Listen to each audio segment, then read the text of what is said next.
The name of the story between sips. Chapter 1. The Beginning. Eric Dawson sat in his corner office, staring at the pale light filtering through the blinds. The city outside buzzed with life, but in here, time felt different, slower, heavier. The desk was crowded with case files, legal briefs, and a mug of coffee that had gone cold hours ago. His phone vibrated.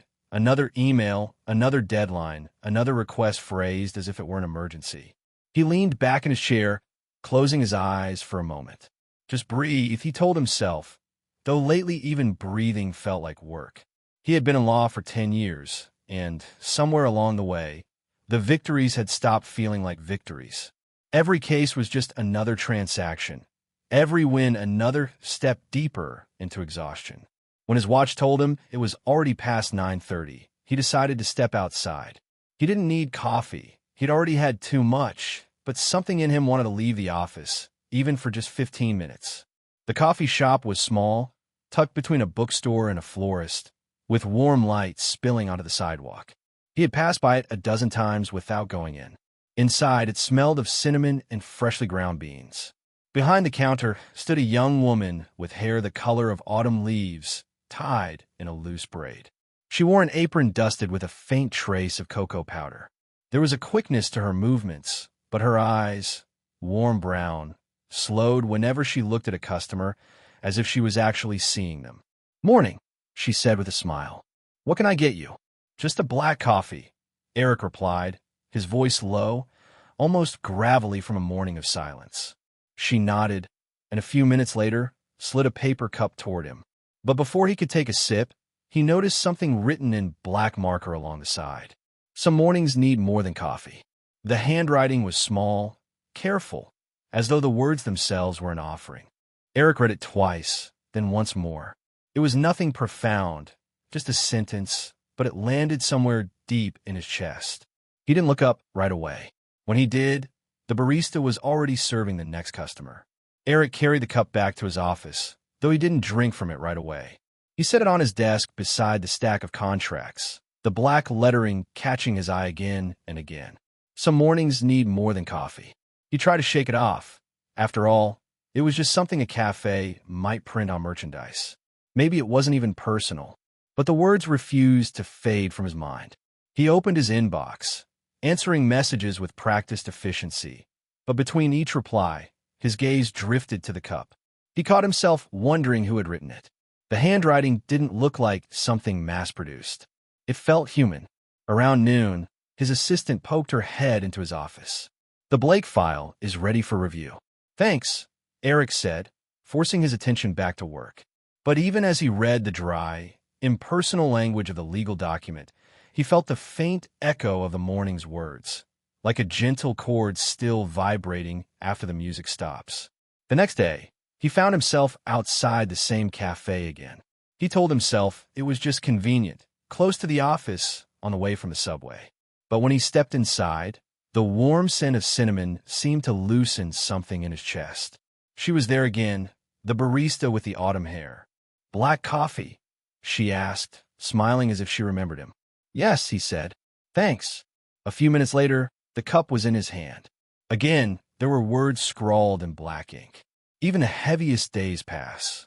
This time, he looked up quickly, but she was busy at the espresso machine, her braids swinging as she moved. He thought about saying something, maybe asking about the writing, but the words felt stuck somewhere between his chest and his mouth. He took the coffee back to the office, sipping it slowly, as if the ink on the cup had altered the taste.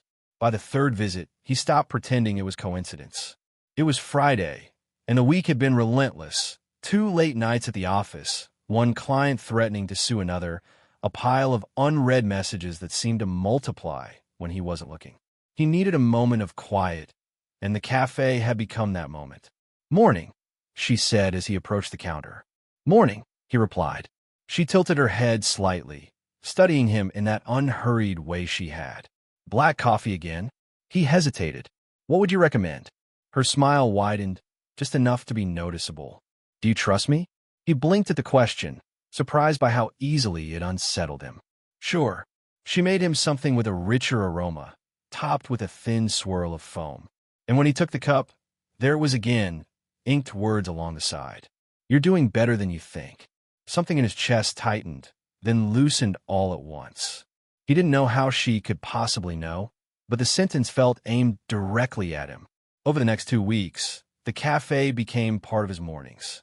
The words on the cups shifted from short encouragements to lines that felt almost like poetry. Rain means the world is still moving.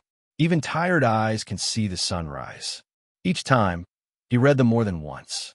And each time, he left the café feeling just slightly lighter. He still didn't know her name. One Thursday, the office felt especially suffocating. A meeting had gone badly. 2 partners arguing over strategy while he sat silently, absorbing the stress like a sponge. By the time lunch came, his head ached.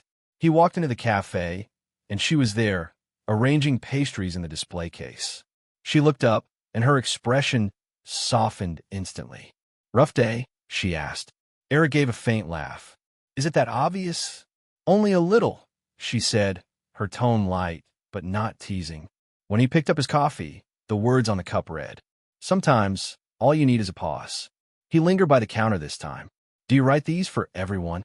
Her lips curved, but she didn't look away. "Sometimes. Sometimes they're for someone in particular." He thought about asking which this one was, but he already knew he wouldn't push. Instead, he nodded and left, the warmth of the cup seeping into his hands. That evening, sitting in his apartment with the city lights scattered across the skyline, Eric pulled the empty cup from his bag.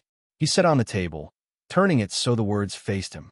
For the first time in months, he opened the leather-bound notebook he'd bought years ago and never used. He didn't write anything, just sat with the pen in his hand, thinking about the way her handwriting looped around the letters, careful but unpretentious. He wondered what she'd write tomorrow. The next morning, the sky was the color of wet pavement, and rain traced slow paths down the windows of Eric's apartment. He hesitated before leaving.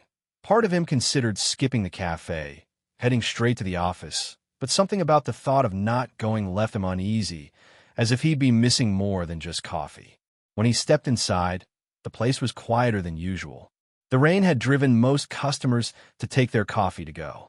She was behind the counter, leaning slightly as she cleaned the espresso machine. Her braid was damp at the ends, small droplets clinging to it. "Morning," she said, her voice warm despite the grayness outside. "Morning," he replied, shaking rain from his coat. She glanced at the drizzle beyond the window. "Looks like you could use something hot and maybe sweet." He smiled faintly. "Surprise me again." When she handed him the cup, the writing was longer this time. "Rain isn't the sky crying. It's the world remembering to water its own roots." Eric stood there for a moment, reading it. It was almost too much to just glance at and walk away. He looked up, and this time she met his gaze and didn't look away. "That's not bad," he said, and instantly regretted how flat it sounded. Her lips curved slightly, a mix between amusement and challenge. "Not bad? That's the highest praise I've gotten all morning." He smirked, shaking his head, and finally made his way to his usual table by the window. At the office, he kept the cup on his desk longer than usual, his work drifting into slower, less urgent rhythms. By the time afternoon came, he realized he was looking forward to tomorrow. Not because it was Friday, but because of whatever would be waiting for him in black ink. Friday was busier. The café hummed with chatter, the hiss of steam, the soft thud of cups being set down. Eric had to wait in line, and for a moment he worried she might not be the one taking his order. But when he reached the counter, there she was, tucking a strand of hair behind her ear. "Black coffee." "Yeah," he said, "and maybe a muffin." "Living dangerously," she teased. When he got his cup, he turned it without hesitation. The smallest kindness can last longer than the strongest coffee. He looked up from the words, and before he could stop himself, said, "You really think that?" Her eyes softened. "I wouldn't write it if I didn't." There was a small pause between them, one that felt oddly comfortable despite the noise around them. Finally, he nodded. "Guess I'll have to test that theory." The weekend stretched on quietly. Eric tried to work on some briefs at home, but found himself distracted, the memory of her handwriting slipping into his thoughts uninvited. On Sunday evening, He opened the same leather-bound notebook he'd left untouched the other night. This time, he wrote a few lines, not poetry exactly, but an attempt. They didn't come out right, so he tore the page out. Still, the act of trying felt strange and almost good. Monday morning, the cafe was full again, and he spotted her instantly. She was balancing 3 orders at once, moving quickly but still managing to smile at each customer. When his turn came, she gave him a brief but genuine smile. "How was your weekend?" He blinked, caught off guard. "Quiet. Yours." "Worked Saturday, read most of Sunday." He wanted to ask what she had read, but the line behind him was long, and she was already pulling his drink together. Today's cup read. Even a pause can be a step forward. This time, he lingered by the counter. "Do you write these in the morning before the rush?" "Some," she said, "but most. I make them up when I see who I'm handing the cup to." Eric felt something shift inside him at that. "So they're personal." She tilted her head, smiling just slightly. "Sometimes." He took his coffee, but the warmth that followed him out into the street had nothing to do with the drink. By midweek, he had stopped pretending not to care. He noticed the way she tucked her braid over one shoulder when she concentrated, how she tapped the side of the cup with a marker before handing it to him, almost like sealing a letter. He noticed her voice softened when she greeted certain customers, not out of politeness, but familiarity. And he noticed that for all the words she wrote, she rarely spoke much about herself. That Thursday, he finally asked her name. "It's Jamie," she said, her pen still poised over the cup. "Eric," he replied. Her lips curved. "I know. You've been writing on my coffee for almost 3 weeks, and you never thought to introduce yourself?" Jamie's smile widened. "I figured the words were doing the introductions for me." When she handed him his drink, the ink read. Some strangers are only waiting to be known. That night, Eric didn't even open his work laptop. He sat at his kitchen table, the cup beside him, and wrote a page in his notebook. It still wasn't poetry, but he was closer this time. For the first time in months, the thought of mourning didn't feel heavy. It had been a long time since Eric had felt angry. Frustrated, yes. Irritated, often. But anger was different. Anger burned, and today it burned hot. The morning began with a tense call from a client threatening to drop the firm unless a case was handled exactly the way they wanted. Then, before he could finish his coffee, one of the partners had called him into a meeting to essentially accuse him of mishandling a brief, something that wasn't even his fault. By the time he stepped out into the street, his jaw ached from clenching it. The cold air didn't help. He didn't even think about where he was going until the smell of cinnamon and espresso told him he was standing outside the cafe. Inside, it was crowded, the line curling almost to the door. Jamie was moving quickly, her hair pulled into a neater braid than usual, sleeves rolled up. She saw him as she slid a latte across the counter to another customer, and her smile flickered. Not the full one, but enough to be real. When he reached her, he simply said, "Black coffee."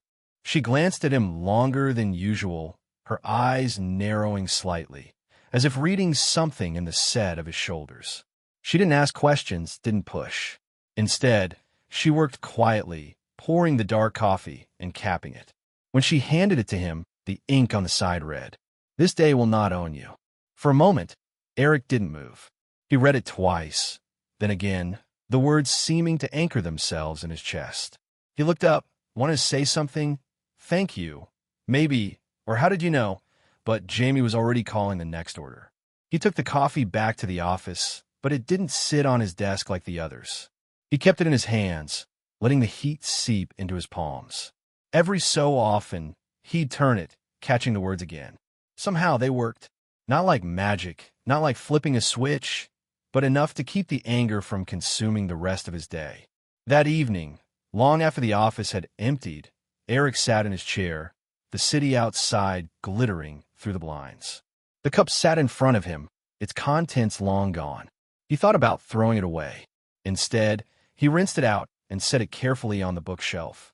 It was ridiculous, he knew, keeping a paper cup, but maybe it wasn't about the cup at all. The next morning, he went earlier than usual before the crowd. The cafe felt different at that hour, quieter, more intimate.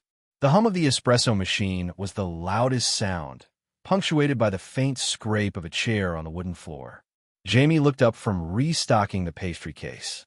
"You're early." "I had a meeting canceled," he lied.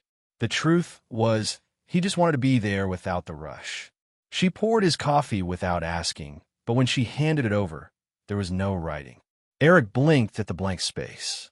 "No message today?" Her smile was small. "Not yet." She pulled a marker from her apron pocket and, leaning slightly over the counter, wrote, "Some mornings, you have to make your own light." The smell of the coffee rose between them. Eric watched her cap the pen. "Do you ever keep them? The things you write?" Jamie shook her head. "They're for the person who gets them. After that, they're not mine anymore." He didn't know why, but that answer felt exactly right. Later that week, on a cold Friday, the city slowed under a sudden burst of snow. Eric left the office early, the streets muffled by the quiet fall of flakes. Without thinking, he headed toward the café, but when he reached it, the lights were dim. A handwritten sign on the door read, "Closed early. See you tomorrow." The absence felt sharper than he expected. He stood there for a moment, watching the empty space behind the counter, then turned toward home. In his apartment, the bookshelf caught his eye, the cup from earlier in the week sitting there like a reminder. He picked it up, tracing the letters with his thumb. It occurred to him, then, that he didn't just look forward to the words. He looked forward to her. And that was when the thought came, uninvited but clear, maybe one day he'd write something back. Chapter 2, The Heart of It. Saturday mornings in the city felt different. Quieter, slower, like the air itself decided to sleep in. Eric rarely came into the office on weekends, but that morning he found himself walking toward the cafe anyway. The bell over the door chimed as he stepped inside. Jamie was behind the counter, hair loose this time, a few strands falling into her face as she arranged scones on a tray. She looked up, surprise flickering in her eyes before it softened into a smile. "Didn't think I'd see you on a Saturday," she said. "Didn't think I'd be here," Eric admitted. She poured his coffee without asking, and when she handed it over, the ink on the cup read, "Some habits are worth keeping." He raised an eyebrow at her. "This is a habit now." Jamie shrugged, the corner of her mouth tilting. "Looks like it." There weren't many customers yet, so he lingered at the counter. "You're not from here, are you?" he asked. Her gaze flicked to his, curious.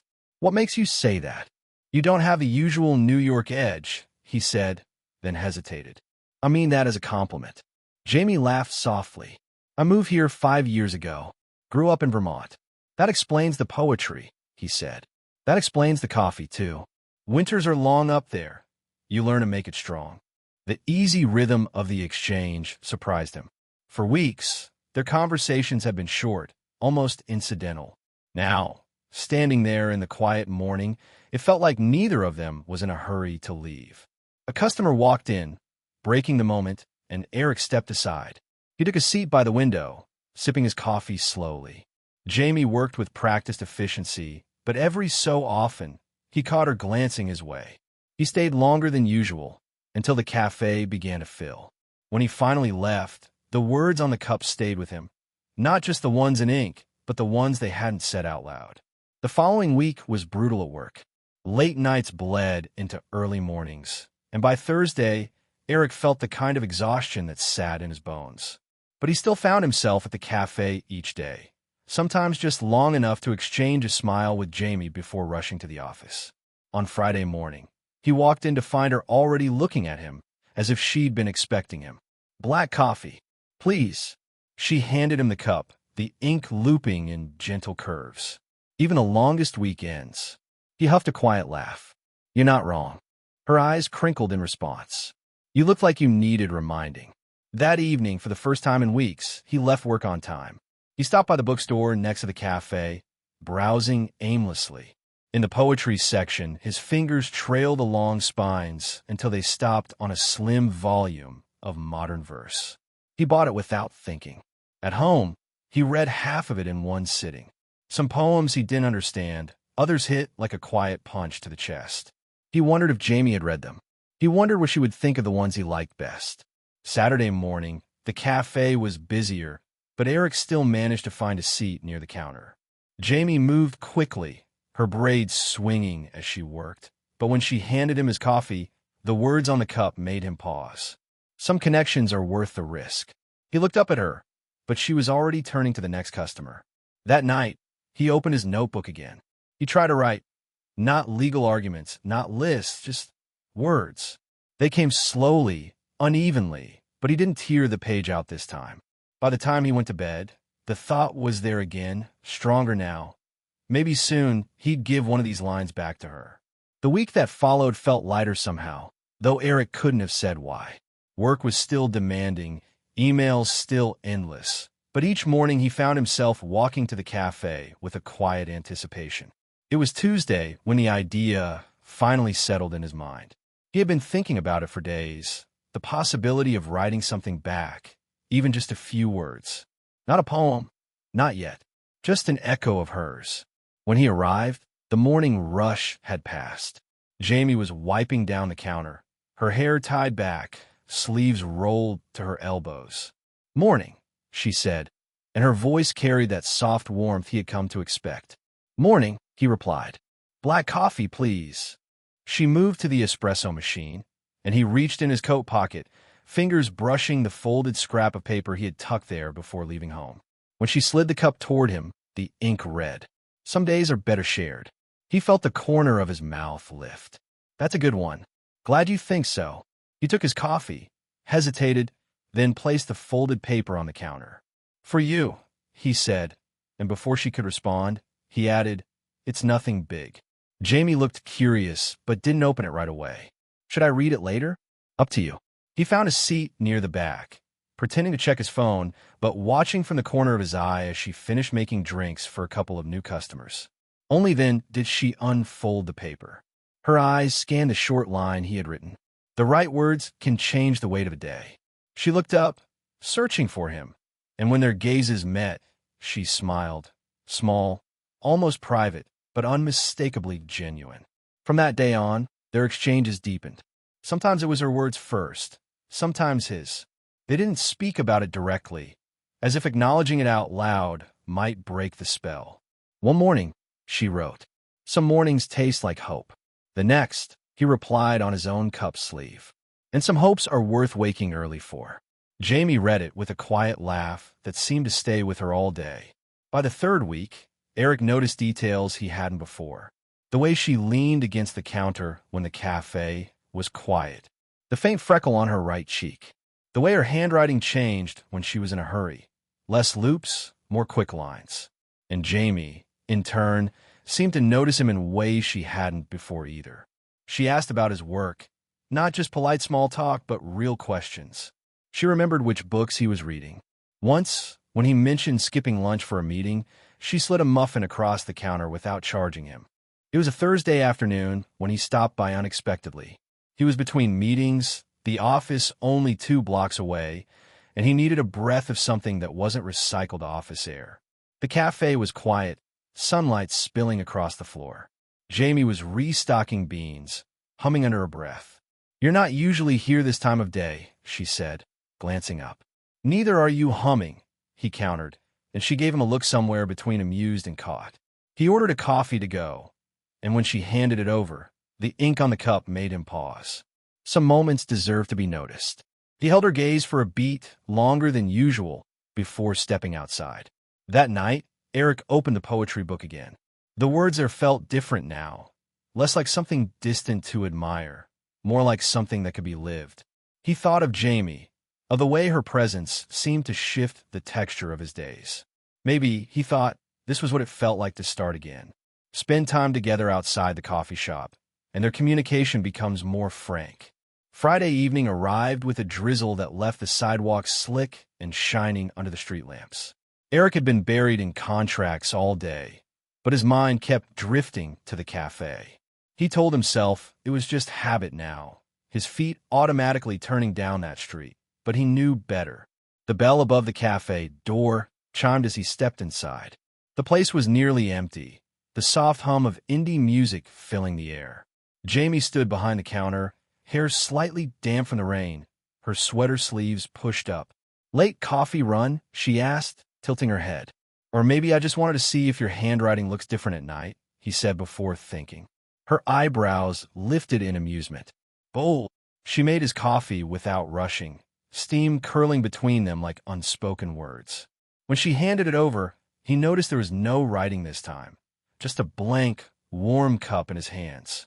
"No message?" he asked. Jamie glanced toward the window where the rain streaked the glass. "Maybe tonight, the message isn't on the cup." He frowned slightly, intrigued. "Where is it then?"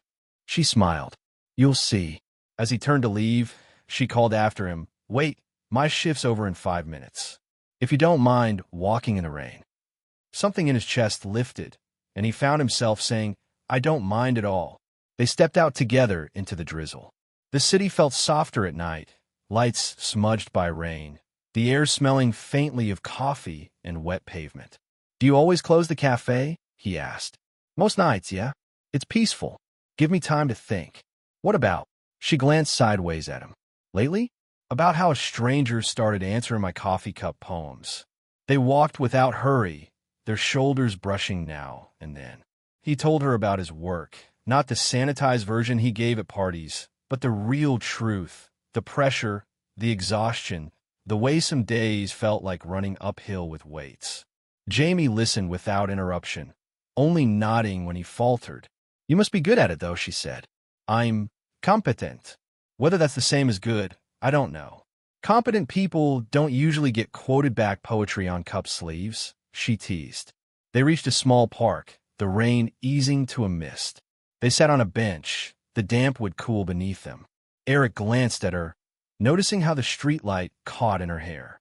"So," he said, "what was tonight's message if not on the cup?"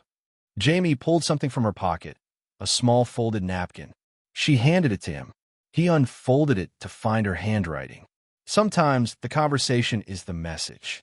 For a moment, neither spoke. The sound of distant traffic filled the space between them. "I like that," he said finally. "I thought you might." They stayed there until the chill crept in, then walked back toward the main street. At the corner, she paused. "Thanks for walking with me. Thanks for letting me." We got home. Eric left the napkin on his desk. It wasn't a poem in the traditional sense, but to him, it might as well have been. And for the first time in months, he fell asleep with a quiet smile. Chapter 3: The Words We Keep. The next week blurred into a haze of meetings and deadlines. But no matter how late he stayed at the office, Eric always found himself at the cafe in the mornings. It wasn't just for the coffee anymore. He could admit that to himself now. It was the anticipation of her smile, the quick lift of her eyebrows when she saw him, the way she seemed to notice things other people missed. On Tuesday, he arrived earlier than usual. The cafe was still quiet, only one other customer tucked away in the corner.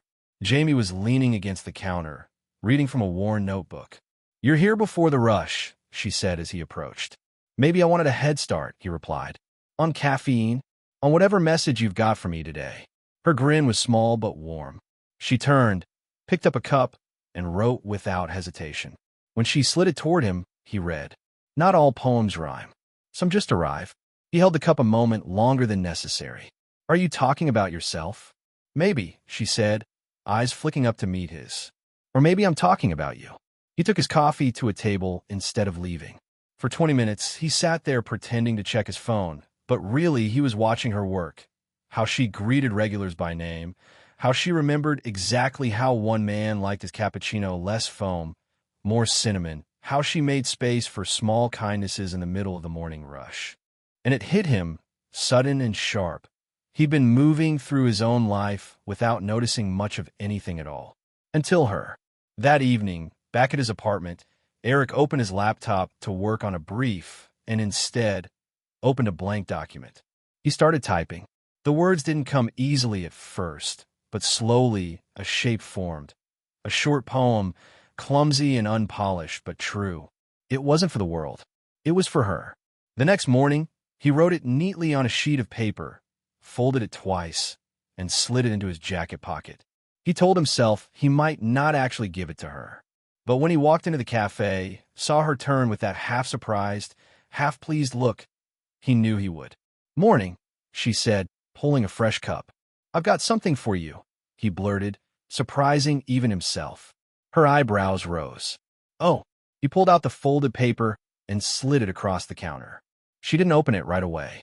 Instead, she poured his coffee, set it down, and then picked up the note. She unfolded it slowly, eyes scanning the lines. Eric watched her face for a reaction. Her lips curved, first faintly, then into a fuller smile. "This is for me?" "Yes." His voice was steadier than he felt. Jamie held the paper carefully, as though it might tear. "It's beautiful." "It's just words," he said. "Everything is just words until someone cares about them," she replied. She reached under the counter, pulled a small sticky note, and scribbled something. She pressed it to the side of his cup before handing it to him.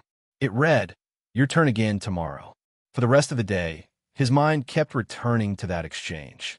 He realized it wasn't just the coffee, the poems, or even the quiet walks. They'd been slowly building a conversation without an end date, and now he wanted to see where it could go. The game continued the next morning. Eric arrived with another folded sheet of paper in his pocket, this one with fewer crossouts than the last. He'd stayed up later than he should have, reworking lines until they felt right. Jamie was busy with a cue when he walked in, but her eyes lit up when she saw him. She didn't rush him to order. Instead, she reached for a cup and wrote something without looking down at the counter. When he took it, the message read, "The best conversations are the ones you can't stop thinking about." He handed over his own note in return. She didn't open it right away, just tucked it into her apron with a look that told him she'd read it when she could savor it. That thought alone kept him smiling on his walk to the office. Over the next week, their exchanges took on a rhythm. Sometimes his poems were short, just a few lines about the way morning light spilled across the street outside the café. Sometimes hers were almost prose, like fragment from a dream. "One morning," she wrote, "some days the coffee saves me. Some days it's the smile across the counter." He carried that cup with him all day, reluctant to throw it away, until he finally set it on his desk like it was a keepsake.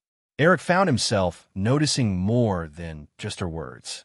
There was a softness to the way she tucked loose strands of hair behind her ear, the way her laughter seemed to draw in everyone around her without her even trying.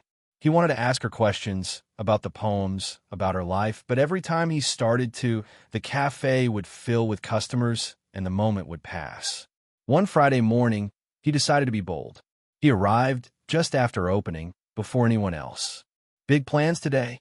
Jamie asked as she wiped down the counter. "Maybe," he said, leaning on the counter. "But first, I wanted to ask, are these words yours? Or are you borrowing them from someone else?" She smiled, and it was a different kind of smile, quieter, almost shy. "Most of them are mine. Sometimes I borrow, but mostly they're things I've been collecting, things I've been feeling." He nodded. "Then I think I like to hear one in person. No cup, no Sharpie." She tilted her head, amused. "That's dangerous. You might not want to hear what I'd say." "I think I would." She hesitated, then leaned a little closer. "Okay, here's one I wrote yesterday." She lowered her voice. "There's a stranger who isn't a stranger anymore. And sometimes I think the only reason I'm braver now is because he keeps showing up." Eric's heart thudded against his ribs. He wanted to reply with something equally honest, but his words stuck. So he reached into his pocket and handed her the note he'd written. When she unfolded it, her lips parted slightly. He hadn't written a poem this time, just a single sentence. "I don't want to be a stranger anymore." Her eyes lifted to meet his, and in that moment, the air between them seemed charged, fragile. She didn't say anything, just folded the note back up and slipped it into her pocket. The rest of the day at the office was unbearable. He kept replaying her face in his mind, wondering what she'd thought, whether he'd crossed some unspoken line. But the next morning, when he came in, she handed him his coffee with a message that stopped him cold. "Then maybe we should talk somewhere that isn't here." They made plans for Sunday afternoon. A park nearby, nothing fancy, just a bench, coffee from a thermos, and time. Eric wasn't sure what would happen, but he knew this. It wasn't just a game anymore. It hadn't been for a while. Sunday afternoon came with a sky that couldn't decide between sun and clouds. Eric arrived at the park early, thermos in hand, scanning the benches until he spotted one near the pond. He sat, tapping his fingers against the lid, rehearsing possible greetings in his head. He didn't have to wait long. Jamie appeared in the distance, hands tucked into the pockets of her coat, hair loose around her face. She smiled when she saw him, and the tension in his shoulders eased. "Hi," she said as she sat beside him. "Hi." They poured coffee into the paper cups he brought. For a moment, they just drank in silence, the world around them filled with the rustle of leaves and the faint sound of children playing nearby. "I was starting to wonder if you'd actually show up," he said. "I was starting to wonder if you'd actually ask," she replied with a half-smile. He laughed softly. "I guess we're both bad at being obvious." They talked about small things at first, the weather, the café, books they'd been reading. But eventually, Eric took a breath. "You know," he began, "when I came in that first day, I was burned out. I didn't even realize how much until I read your words on that cup. It was like someone had reached into the static in my head and found something clear." Jamie looked down at her coffee. "I didn't know you needed it that badly. I just write what I wish someone would tell me." He nodded. "And you did, over and over again." For a moment, neither of them spoke. Then Jamie reached into her bag and pulled out a small stack of cups. Their cups. Each one had his name and one of her messages written in black ink. "You kept these?" he asked, startled. "I couldn't throw them away. I thought maybe they'd mean something to me later." "I didn't realize they'd mean something to you too." "They do," he said quietly. "More than you know." She hesitated, then said, "When I wrote that last one about talking somewhere else, I wasn't sure what you wanted from me." "I wasn't sure either," he admitted. "But I know I want to keep hearing from you. I want more than 3-minute conversations while you make my coffee." Jamie's smile was small but certain. "I think I want that too." The wind shifted, sending a ripple across the pond. Eric glanced at her, tried to memorize the moment. The way her hair caught the light, the warmth in her eyes. "Then maybe," he said, "we stop leaving our words on paper and start saying them out loud." She tilted her head. "Or maybe we do both." They stayed in the park until the sun dipped low, their thermos empty and their conversation full of new things, stories, laughter, pauses that felt like possibilities. When they finally stood to leave, Jamie handed him one last cup from her stack. He turned it over to read the words she'd written long before they'd ever sat here together. "Sometimes you meet someone who changes the way the world tastes." Eric smiled. "You have no idea." But she did. That night, as he lay in bed, he realized something. The exhaustion that had weighed him down for months wasn't gone, but it was no longer the whole story.